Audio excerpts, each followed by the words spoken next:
कक्षा 12वीं के पाठ्यक्रम हिंदी में आरोह पुस्तक। अभी आप कवि परिचय देख रहे हैं, जिसमें कि आपके अगले कवि हैं हजारी प्रसाद द्विवेदी।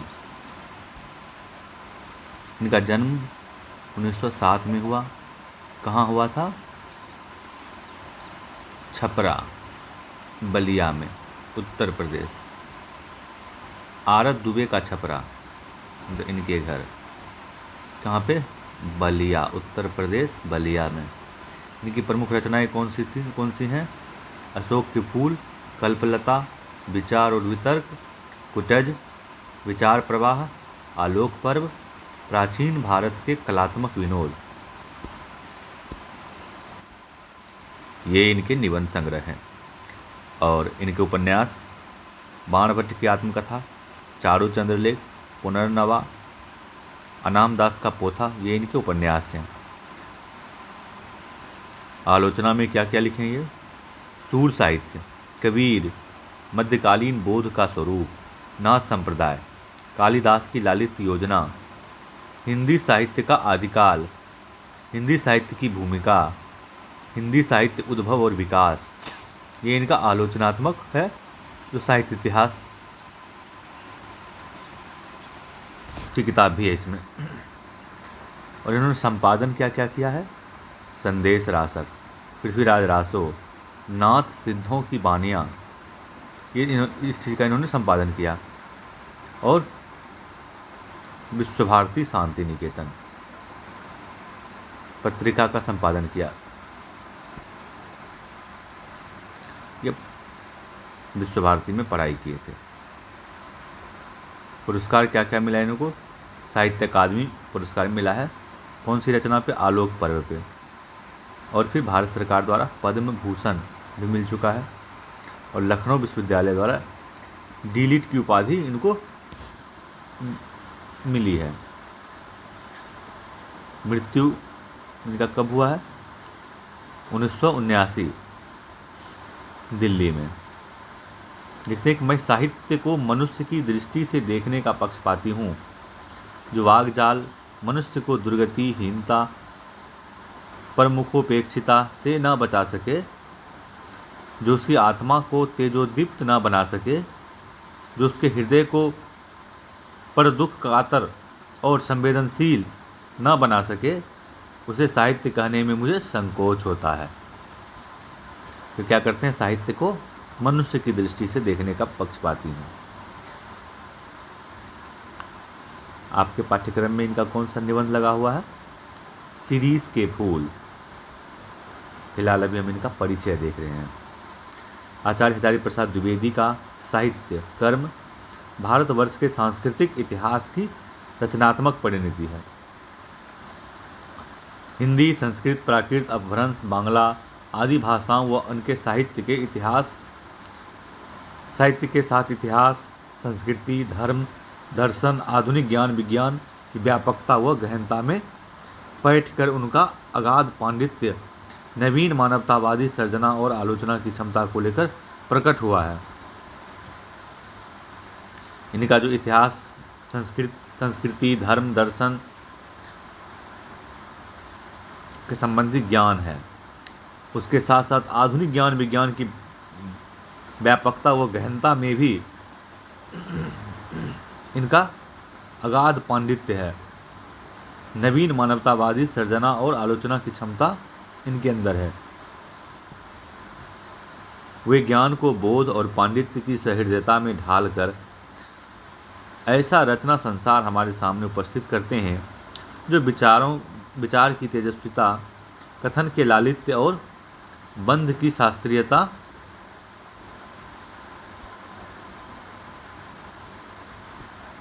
का संगम है।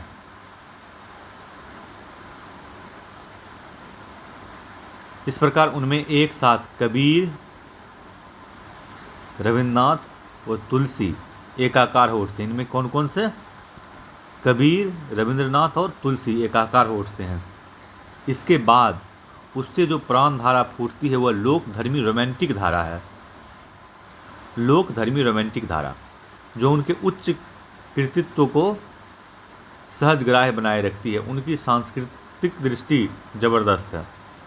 ये तो आपको सीरीज के फूल पढ़ने पर भी समझ में आएगा। उसमें इस बात पर विशेष बल है कि भारतीय संस्कृति किसी एक जाति की देन नहीं है।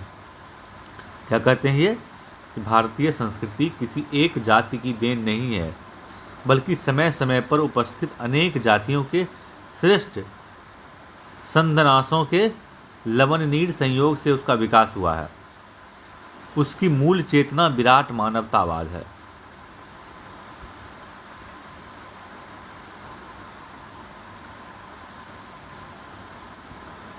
यानी कि मूल चेतना क्या है?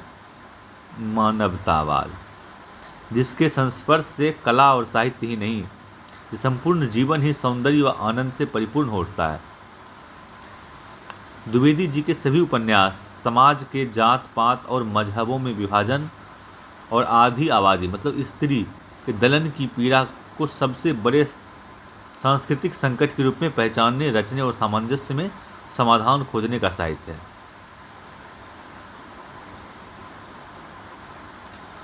वे स्त्री को सामाजिक अन्याय का सबसे बड़ा शिकार मानते हैं। ये बात आज भी सही है। स्त्री को सामाजिक अन्याय का सबसे बड़ा शिकार मानते हैं, 200% सही बात। तथा सांस्कृतिक ऐतिहासिक संदर्भ में उसकी पीड़ा का गहरा विश्लेषण करते हुए सरस श्रद्धा के साथ उसकी महिमा प्रतिष्ठित करते हैं, विशेषकर वानभट्ट की आत्मकथा में। मानवता और लोक से विमुख कोई भी विज्ञान, तंत्र मंत्र, विश्वास या सिद्धांत उन्हें ग्राह्य नहीं है। मतलब कि कुछ भी हो उसमें लेकिन होना क्या चाहिए? मानवता और लोक।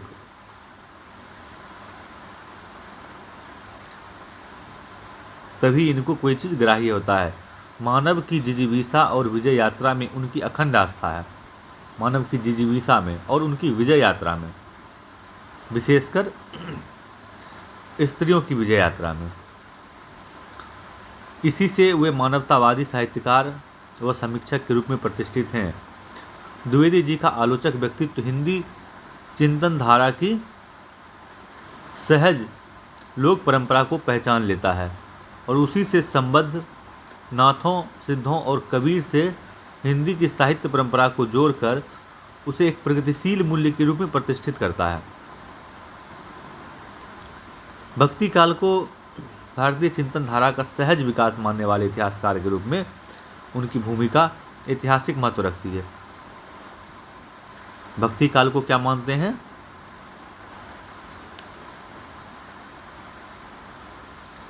भारतीय चिंतन धारा का सहज विकास।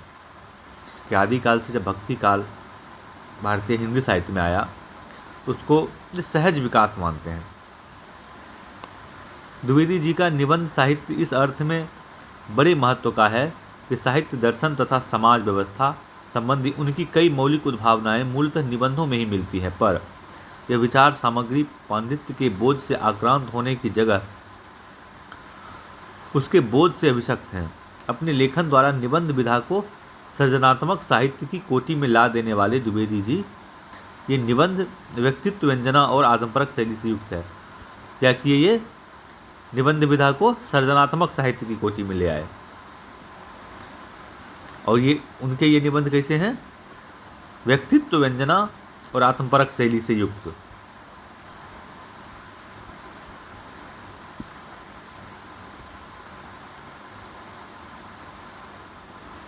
और आपके पाठ्यक्रम में क्या है? एक ललित निबंध है जो कि शिरीष के फूल, लेखक के संग्रह कल्पलता सुधृत। कौन से संग्रह में है ये? शिरीष के फूल कल्पलता संग्रह में है।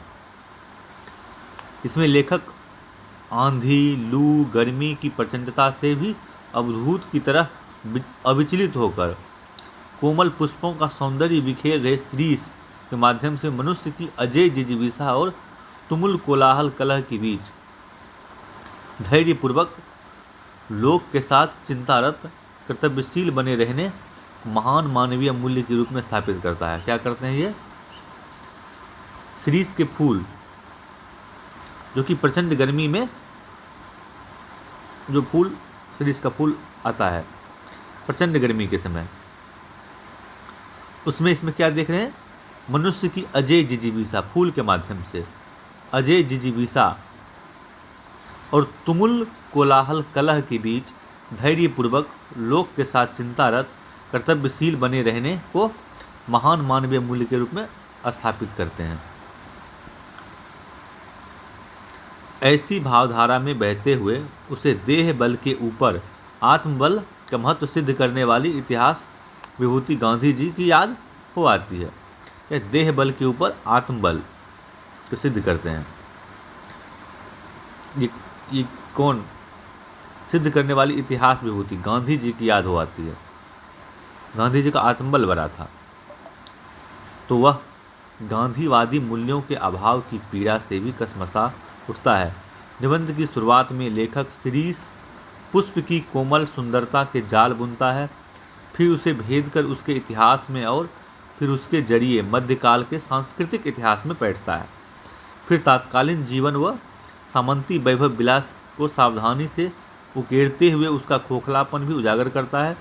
लेकिन अशोक के फूल के भूल जाने की तरह शिरीष को नज़रअंदाज किए जाने के साहित्यिक घटना से आहत हैं और इसी में उसे सच्चे कवि का तत्व दर्शन भी होता है। उसके अनुसार योगी की अनासक्त शून्यता और प्रेमी की सरस पूर्णता एक साथ उपलब्ध होना सत्कवि होने की एकमात्र शर्त है। ऐसा कवि ही समस्त प्राकृतिक और मानवीय वैभव में रमकर भी चुकता नहीं और निरंतर आगे बढ़ते जाने की प्रेरणा देता है।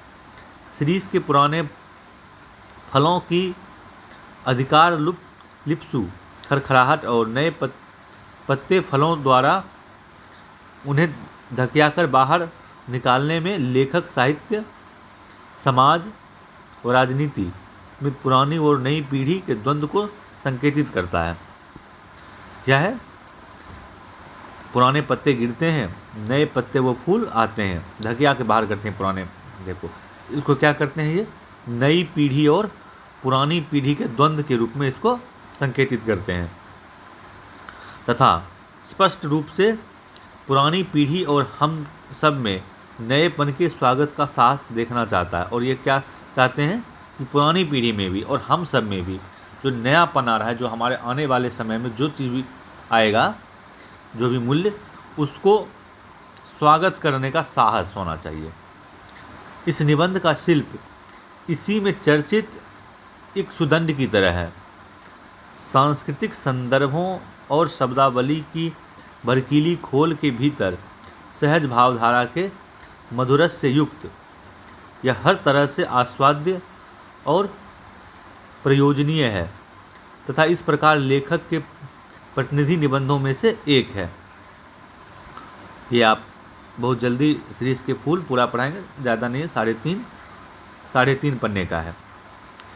अभी रचनाकार परिचय में आपने पढ़ा हजारी प्रसाद द्विवेदी को,